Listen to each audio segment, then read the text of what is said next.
Hi all. ఈరోజు మన హెయిర్లో ఉండే డాండ్రఫ్ పోయే ఒక చిట్కా చెప్తాను. నాకు డాండ్రఫ్ వచ్చిన ప్రతిసారి ఇది ఫాలో అవ్వడం వల్ల చాలా డాండ్రఫ్ అనేది పోతూ ఉంది. ఇక మన ఇంట్లో మాత్రం ఖచ్చితంగా కొన్ని రకాల ప్లాంట్స్ ఉండాలండి. గోరింటాకు, మందారమాకు లాంటివి ఉంటే హెయిర్ కేర్కి చాలా బాగా యూస్ అవుతాయి.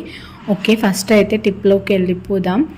నేను దీనికోసం అయితే ఏం చేస్తున్నా అంటే ఫస్ట్ కొన్ని మందారం ఆకులు అలాగే మందారం పూలు కూడా తీసుకున్నాను.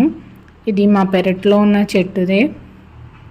ఈ మందారం పువ్వులు ఆకుల ద్వారా తీసిన జెల్ లాంటి పదార్థం ఏదైతే ఉందో అది మన జుట్టుకి మంచి కండిషనింగ్ చేస్తుంది.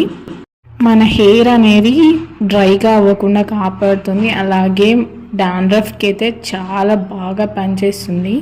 అప్పుడప్పుడు ఇలా మందారం ఆకులతో అయితే ట్రై చేస్తుండండి రెమెడీస్. ఫస్ట్ అయితే ఈ మందారం ఆకులు అండ్ పువ్వుల్ని ఒక బౌల్లో వాటర్ పోసి ఆ వాటర్తో పాటు వేసేయండి. వేసేసిన తర్వాత స్టవ్ పై ఒక 10 minutes సిమ్లో పెట్టుకొని దానిని బాగా బాయిల్ చేసుకోవాలి.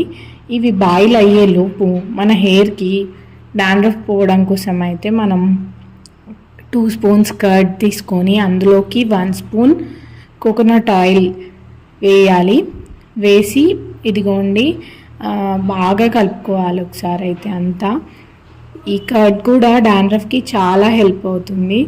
ఇక ఈలోపు అయితే మనం ఫస్ట్ పెట్టుకున్న వాటర్ అనేవి బాయిల్ అయిపోతున్నాయి కదా, అవి చల్లారే వరకు మన హెయిర్కి ఆ కర్డ్ ఇంకా కోకోనట్ ఆయిల్ మిక్స్ చేసిన దాన్ని బాగా అప్లై చేసుకోవాలి. ఒక 10 to 20 minutes తర్వాత ఇదిగోండి మనం బాయిల్ చేసుకున్న మందారం పువ్వులు ఆకుల వాటర్ ఏదైతే ఉందో అదైతే సపరేట్ చేసుకోవాలి ఆకుల నుండి. బాగా ఇదిగోండి ఇలా పిండేసేస్తే దాంట్లో ఉన్నదంతా బయటికి వచ్చేస్తుంది. ఇప్పుడు చూడండి కలర్ ఏ విధంగా వచ్చిందో, మనకు పింకిష్ కలర్ అయితే అయిపోతుంది. ఇప్పుడు దానిలోకి మీ ఫేవరెట్ షాంపూ యాడ్ చేసుకోండి. నేనైతే ఇక్కడ నేను రెగ్యులర్గా యూస్ చేసే వాటికా షాంపూ అయితే వాడుతున్నాను.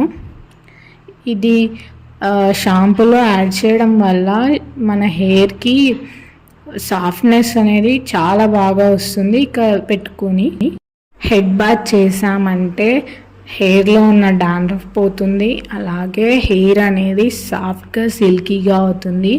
నేను ప్రతిసారి డాండ్రఫ్ వచ్చి జుట్టు అంతా డ్రైగా అయిపోయినప్పుడు అంతా ఇదే ట్రై చేస్తాను. Thank you.